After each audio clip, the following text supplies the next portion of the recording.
오늘은 제가 설교하지 않고 한정근 목사님께서 설교를 해주시겠습니다.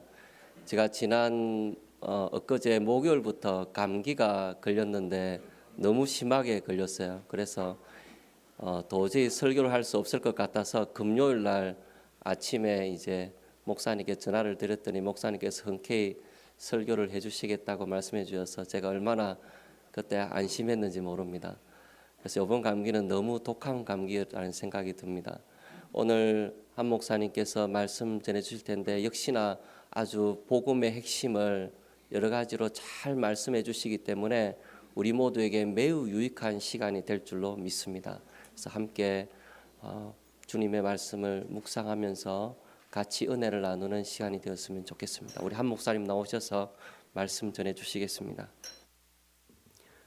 사랑하는 성도 여러분, 세상에서 가장 가치 있고 귀한 것이 무엇일까요? 혹은 돈, 혹은 정치 권력, 혹은 좋은 직장을 들 수 있겠죠. 하나만 가지면 모든 것을 가질 수 있는 가장 가치 있는 것, 물론 우리들은 모두 다 예수님이겠죠 라고 말씀을 하시겠죠. 그런데 왜 예수님이 가장 귀한지 이 오늘 설교를 통해서 한번 찾아보고자 합니다.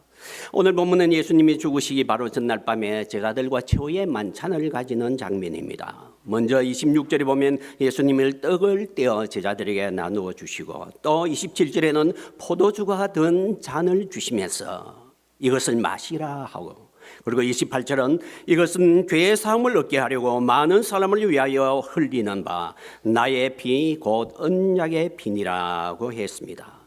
내일이면 예수님께서 돌아가실 것입니다. 포도주는 자신이 내일 흘릴 그 피를 상징하는 것이었습니다. 그런데 왜 예수님이 자신이 흘릴 그 피를 언약의 피라고 했을까요? 그리고 제자들에게 그 피를 받아라 먹으라고 했을까요? 그리고 그 언약의 피가 어떤 역할을 할까요? 우리들은 그것을 알기 위하여 그 언약이 무엇인지, 그 언약의 피가 어떤 역할을 하는지를 살펴봐야겠습니다. 자, 언약이라 하면 구약으로 가야 하는데, 구약의 여러 언약 중에 특별히 피가 나타나는 언약은 바로 모세의 언약 혹은 시내산 언약이라고 할 수 있습니다. 출애굽기 24장 8절인데요. 모세가 그 피를 취하여 백성에게 뿌려 가라되 이는 여호와께서 이 모든 말씀에 대하여 너희와 세우신 언약의 피니라고 했습니다. 자, 여러분 우리 모세 시로로 한번 가볼까요? 여러분 앞에 있는 화면을 참조해 주시기 바랍니다. 자, 하나님이 이스라엘 백성들을 이집트에서 출애굽시키고 그리고 광야를 거쳐 드디어 시내산에 도착했습니다. 출애굽기 19장에서 24장까지 시내산에서 언약을 맺는, 우리는 이것을 시내산 언약이라고 부릅니다. 모세 당시에 근동 지방에 히타이트라는 나라가 그 근동 전체를 지배하였습니다.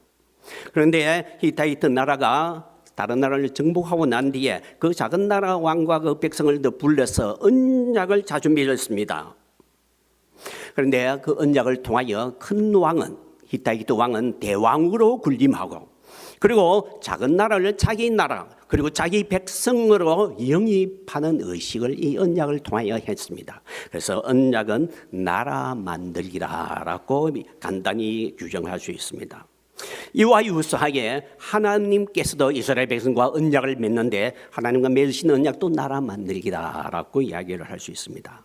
자, 언약의 순서를 보면 다음과 같이 진행됩니다. 첫째는 관계자들이 대면을 합니다. 언약을 맺기 위하여 당사자가 만나는데 먼저 작은 나라에 속한 이스라엘 백성들이 준비를 하고 저 산 밑에 3일 동안 기다리고 있습니다. 3일째 되는 날 큰 왕 되시는 하나님께서 시내산 위에 강림을 하시는데 강림하시는 모습이 아주 위험스럽습니다. 출애굽기 19장 16절 보면 제3일 아침에 우레와 번개 빽빽한 구름이 산 위에 있고, 그리고 19장 18절에 보면 불 가운데 하나님이 강림하시는데 그 온 산이 크게 진동하더라. 지진이 일어나고 있습니다. 19절에 보면 나팔 소리가 점점 커질 때에, 무슨 나팔입니까? 이스라엘 백성들이 부르는 건 아닙니다. 하나님이 천군 천사를 대동해 나팔을 부르는데, 여러분 나팔은 어느 때 사용합니까? 전쟁을 할 때 나팔을 불어서 돌기역 신호를 합니다. 아군이 적진을 향하여 돌격을 할 때에 나팔 점점 크게 울려서 사람들을 기운을 북돋는 거죠. 점점 나팔 소리가 커질 때에 20절에 여호와께서 산 꼭대기에 강림하시고 했습니다. 여러분, 언약을 맺기 위해 하나님께서 그냥 나타난 것이 아닙니다. 온 자연재해를 총동원했습니다. 그리고 천군 천사들까지 동원을 했습니다. 아주 무서운 모습이죠. 여러분, 옛날에 히타이트 왕이 언약을 맺을 때에 작은 나라 백성이 앞에 기다리고 있고 자기가 등장할 때 무장을 하여 그리고 장군들을 대동하고 걸어옵니다. 무슨 모습을 보이는 거죠. 그리고 언약의 법이 송포됩니다. 제1은 너는 나 외에는 다른 신들을 내게 있기 말지니라. 제2는 너를 위하여 우상을 만들지 말라. 제3은 너는 너희 하나님 여호와의 이름을 망령되이 걷지 말라. 제4는 안식을 기억하여 거룩히 지키라. 제5는 내 부모를 공경하라. 여러분 잘 아는 십계명입니다. 이 십계명은 하나님이 시내산에서 이스라엘 백성과 언약을 맺을 때에 송파한 언약의 법입니다. 하나님이 직접 목소리로, 우렁찬 목소리로 이 법을 낭독할 때에 이스라엘 백성들은 밑에서 벌벌 떨었습니다. 너무나 무서워서. 그리고 언약 의식이 행하여지는데 고대의 언약 의식을 보면 짐승을 쪼개서 작은 왕이 지나가도록 합니다. 마치 만약에 언약을 어기면 이 짐승 좀 쪼개질 것이다 하는 것을 선언을 하는 것입니다. 시내산 언약에는 두 가지 의식이 행해지는데 첫째는 24장 5절에 보면 번제와 화목제 제사를 드렸습니다. 그리고 두 번째는 피를 백성에게 뿌렸습니다. 24장 6절에 보면 모세가 피를 양푼 위에 담고 그리고 7절에 보면 언약문을 낭독할 때에 백성들이 우리가 그것을 다 지키겠습니다 맹세하였습니다. 그리고 8절에 보면 모세가 피를 뿌리면서 이것은 언약의 피니라고 말했습니다. 여러분, 피는 생명을 의미합니다.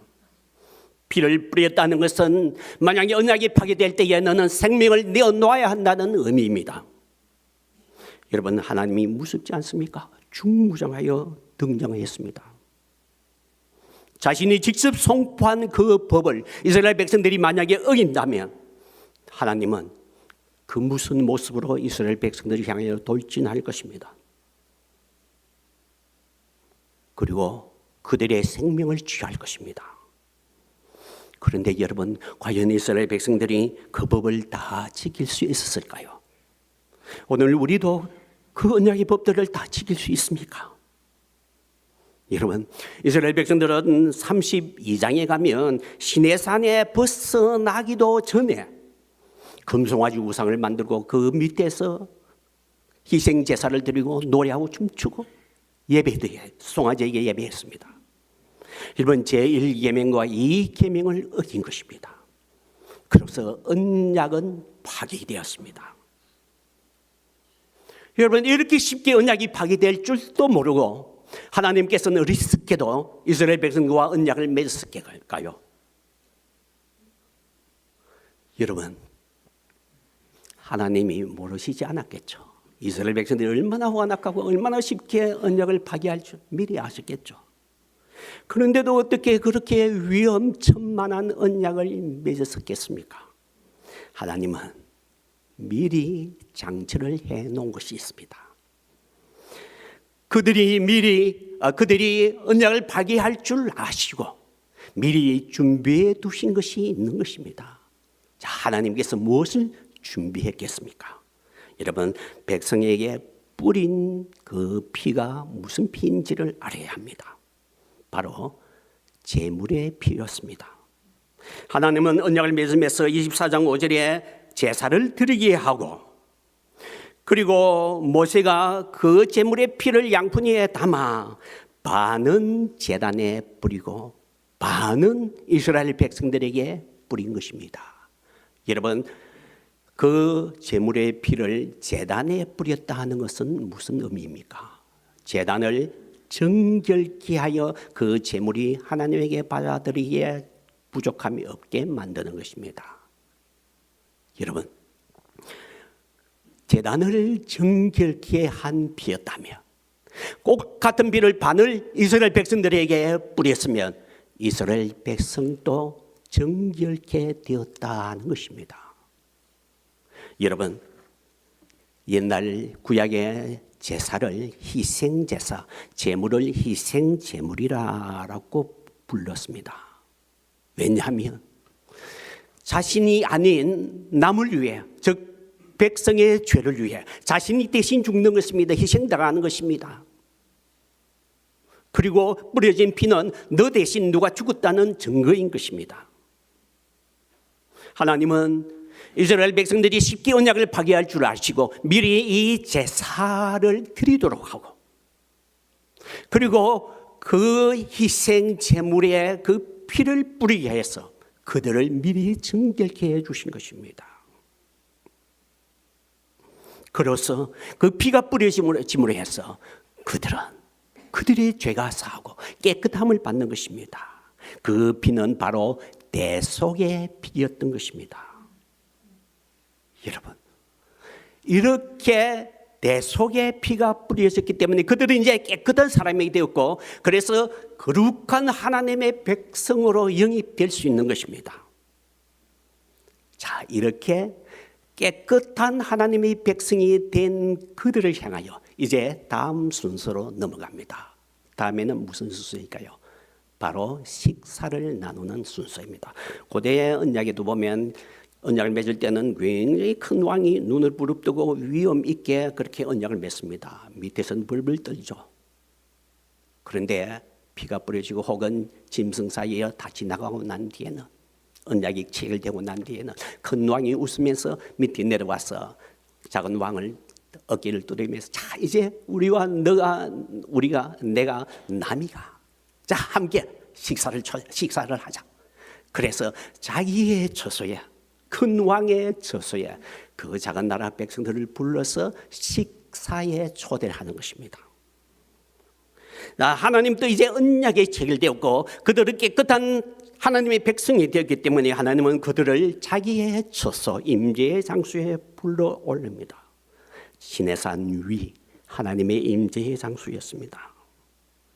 출애굽기 24장 9절에 보면 이스라엘 대표들이 산으로 올라가면서 하나님을 보니 그 발 아래는 청을 편듯하고 하늘같이 청명하더라고 했습니다. 여러분, 산위 하나님의 임재의 장소에 하나님이 언약을 맺을 때 임재할 때 어떤 모습이었습니까? 빽빽한 구름, 우리의 번개, 지진, 불. 너무 구름이 빽빽했기 때문에 어둠이라고 말했습니다. 그런데 그 모든 구름이 그치고 번개, 불꽃 다 그쳐지고 청명한 하늘로 바뀌었습니다.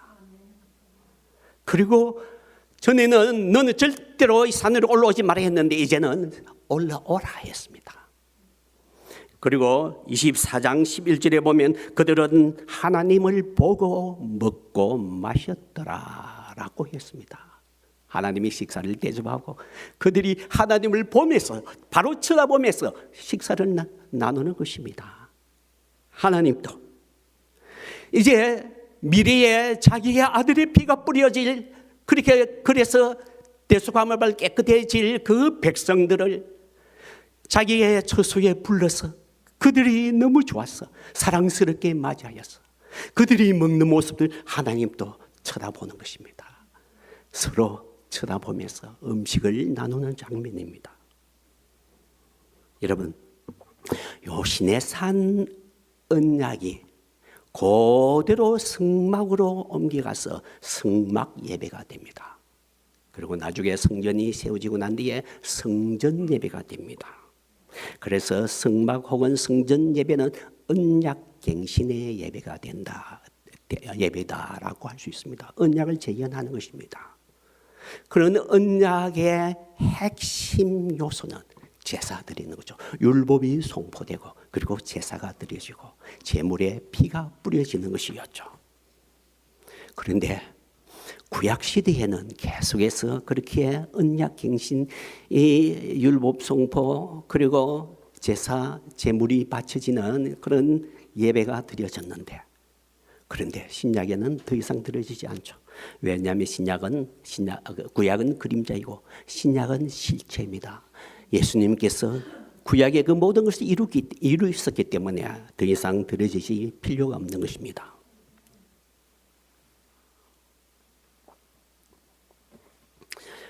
여러분, 어떻게 예수님이 그 구약의 예배를 완성하셨는지 히브리서가 그 개념을 잘 설명해 줍니다.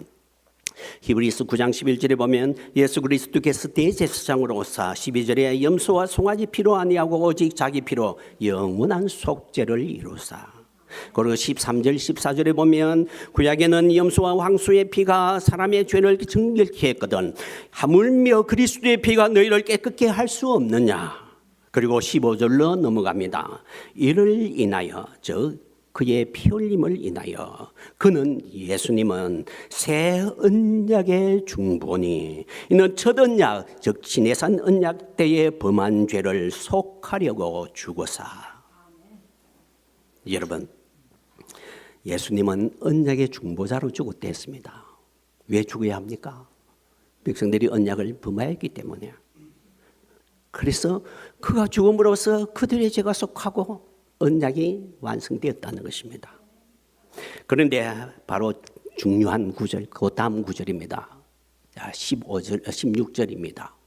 16절, 17절. 유언한 자가 죽어야 되나니 유언은 그 사람이 죽은 후에야 경고한 적 유언한 자가 살았을 때에는 언제든지 효력이 없는 일을 했습니다. 이게 우리말로는 유언이라고 번역했는데 헬라어는 디아데이케이라는 단어이고 이것은 언약이라고 번역해야 좋은 단어입니다. 여러분, 바로 요 16절 위에 언약이라는 말이 여러 번 나왔는데 디아데이케이 같은 꽃 같은 단어입니다. 그런데 거기에 다 언약이라고 번역했고 요 뒤에도 18절 이하에도 계속해서 디아데이케이가 나오는데 언약이라고 번역했는데 요 구분 내만 딱 유언이라고 번역을 하고 있습니다. 이것은 잘못된 것입니다. 언약이라고 번역해야 됩니다. 많은 영어 성경이 카버넨트라고 번역을 하고 있습니다. 그래서 언약이라고 번역을 하고 다시 읽어봅시다. 자, 한번 여러분 화면을 보고 한번 읽어봅시다. 시작. 언약은 언약한 자가 죽어야 하나니 언약은 그 사람이 죽은 후에야 경고한 적 언약한 자가 살았을 때에는 언제든지 효력이 없느니라. 왜 언약하는 자가 죽어야 언약은 효력이 발생하느냐라고 하면 여러분, 언약은 피로 맺었기 때문입니다.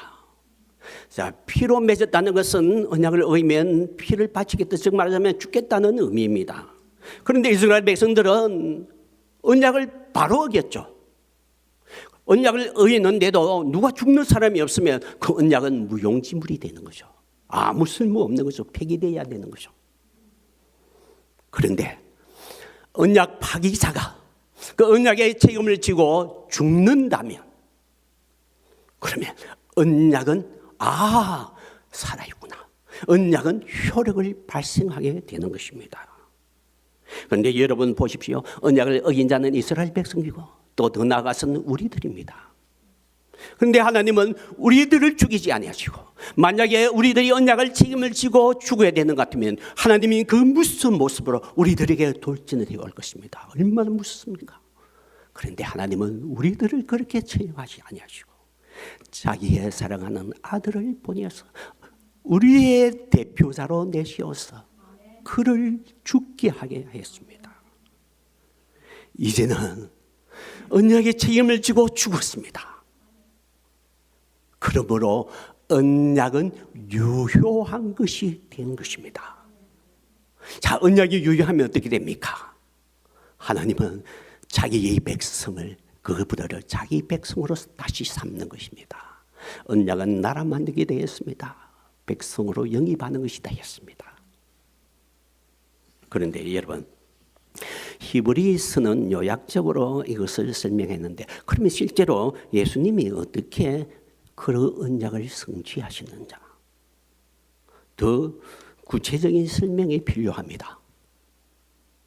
그래서 우리들은 예수님이 언약의 중보자로 피를 뿌려 언약을 유효화시키는 그 현장으로 가볼 필요가 있습니다. 바로 최후의 만찬의 장면입니다. 그 만찬에서 예수님은 그렇게 외쳤습니다. 마태복음 26장 28절, 이것은 죄의 사함을 얻게 하려고 많은 사람을 위하여 흘리는 바 나의 피 곧 언약의 피니라고 했습니다. 내일이면 자신이 십자가 위에서 돌아가실 것입니다. 거기에서 피를 흘릴 것입니다. 예수님은 최후의 만찬에서 그 피를 잔에 담아 주면서 이것은 언약의 피라 했습니다. 즉 말하자면 옛날 모세의 언약을 재현하고 있는 것입니다. 혹은 언약을 갱신하고 있는 것입니다. 언약을 유효화시키고 있는 것입니다. 여러분, 모세가 행한 시내산 언약과 예수님이 지금 언약을 갱신하고 있는 이 장면 서로 비교를 해봅시다. 모세가 짐승을 제물로 바쳤습니다. 예수님은 자신이 내일이면 제물로 바쳐질 것을 선언을 합니다. 여러분, 모세는 그 제물의 피를 양푼 위에 담았습니다. 예수님도 포도주 잔에 포도주를 부었는데 포도주는 자기가 흘릴 그 피를 상징하는 것이었습니다. 여러분, 옛날에 모세가 백성에게 피를 뿌렸습니다. 그것은 대속의 피였습니다. 예수님이 제자들에게 자신의 피를 상징하는 포도주를 주면서 받아 마시라 했습니다. 바로 대속의 피였습니다. 여러분, 모세가 피를 뿌리면서 이것은 언약의 피니라고 선언을 했습니다. 예수님도 이 잔을 주면서 이것은 언약의 피라고 했습니다. 여러분, 피 뿌렸는데 이 최후의 만찬에서도 피 뿌리는 장면을 누가복음 본문이 좀 더 설명을 잘 묘사합니다. 누가복음 22장 20절을 보면 이 잔은 내 피로 세운 새 언약이니 곧 너희를 위하여 붓는 것이라 했습니다. 여러분, 그들에게 피를 붓는다는 것은 옛날에 모세가 백성에게 피를 뿌리는 모습과 비교될 수 있는 것입니다. 그리고 모세가 피를 뿌림으로 해서 그 피는 대속의 피를 뿌림으로 해서 백성들은 깨끗해지고 하나님의 백성이 되었습니다. 예수님도 자기의 피가 있는 잔을 제자들에게 주었고 제자는 그것을 마시면서 깨끗해지고 하나님의 백성이 되게 되었습니다. 그리고 시내산에서 하나님은 자기의 백성, 깨끗해진 자기 백성을 자기 임재의 장소에 불러서 식사를 대접합니다. 예수님도 제자들과 함께 만찬을 가지는데 하나님 앞에서, 하나님 임재 앞에서 가지는 거룩한 음식입니다. 여러분, 이제 이로써 옛 언약은 갱신되었습니다. 활성화되었습니다. 그리고 우리들은 그 언약의 혜택을 보고 언약의 백성이 되었습니다. 여러분, 예수님은 제자들에게 그 잔을 주면서 받아 마시려 했습니다. 오늘 여러분도 이 잔을 받아 마시기를 바랍니다. 잔을 받아 마신다는 것은 그의 죽음을 받아들인다는 것입니다. 예수님의 죽음이 나의 죄 때문이라는 것을 인정하고 믿고 고백하는 것입니다. 언약을 어겨서 내가 당할 그 무서운 형벌을 하나님의 아들이 대신 십자가에 져서 지고 대신 피를 흘려 줌으로 해서 나 대신 언약의 책임을 져 주어 주셨다는 것을 여러분 믿고 받아들이시기를 바랍니다. 그러면 여러분은 피가 뿌려진 사람이 되고 깨끗함을 받은 사람이 되고 하나님의 백성으로 영입될 수 있는 자가 되는 것입니다. 이런 이야기가 있습니다.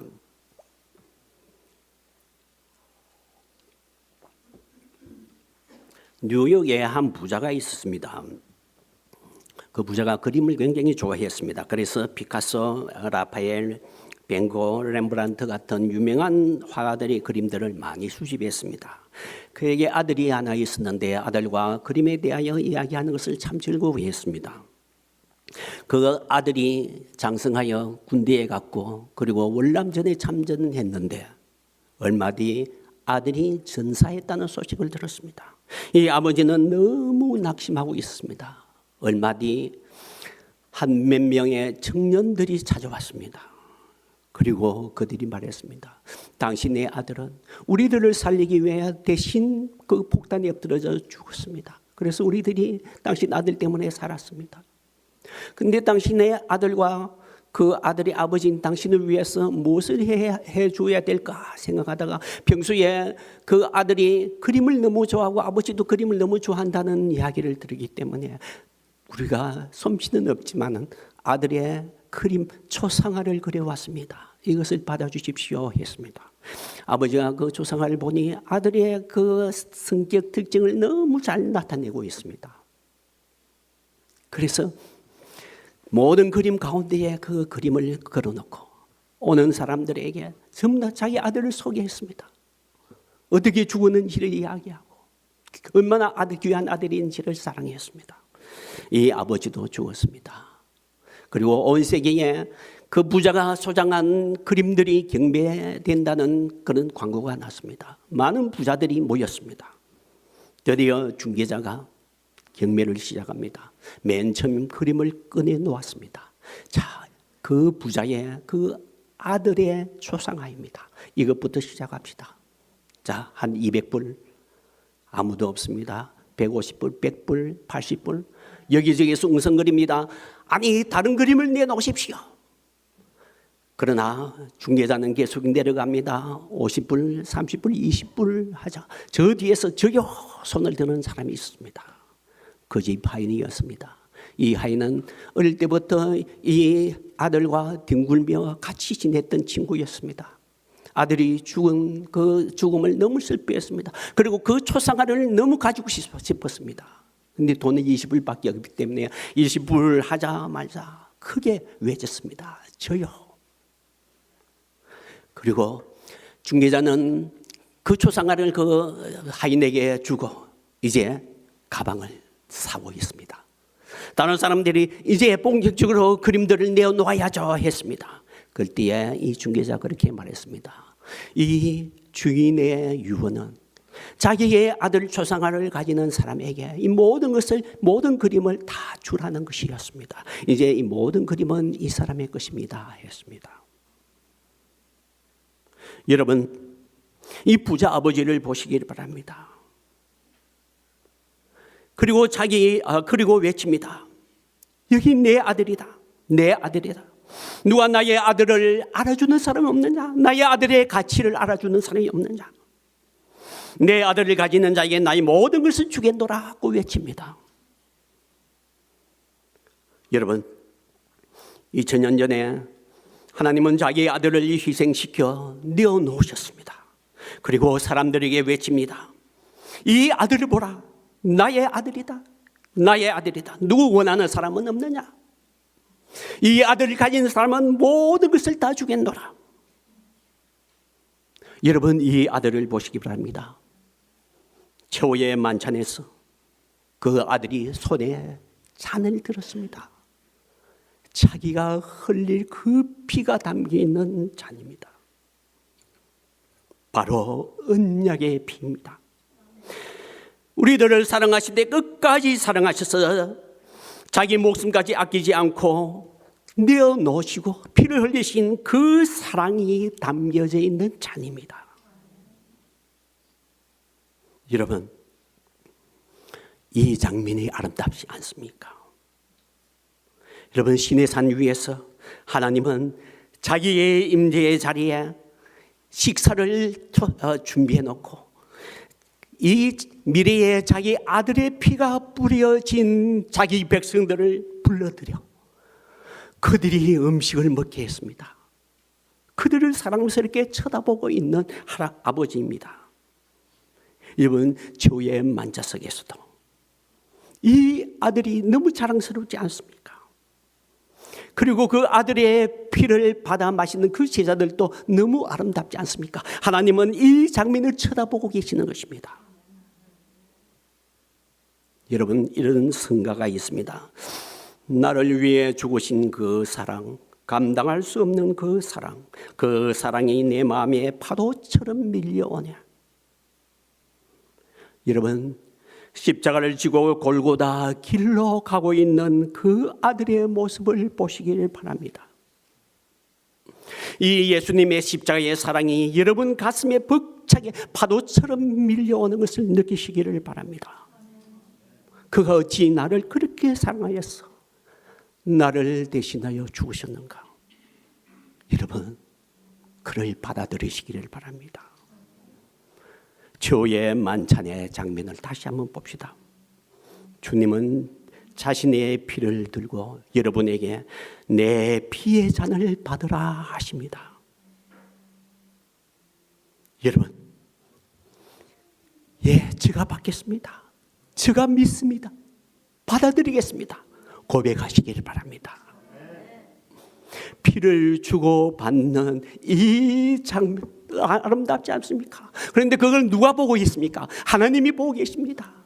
자기의 임재의 장소에서, 거룩한 장소에서 자기 아들과 그리고 그 아들의 피를 받는 자기 백성. 그래서 그 모습을 보고 기뻐하는 그 하나님의 기쁨을 여러분 느끼시길 바랍니다.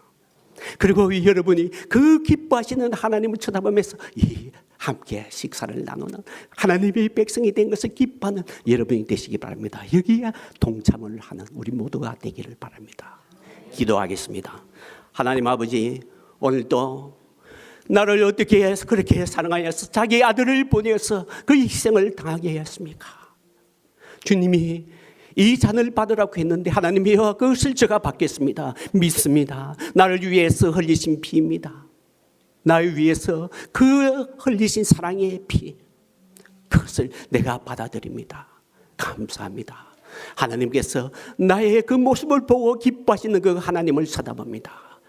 이 모든 것 감사를 드리옵고 예수님의 이름으로 기도합니다. 아멘.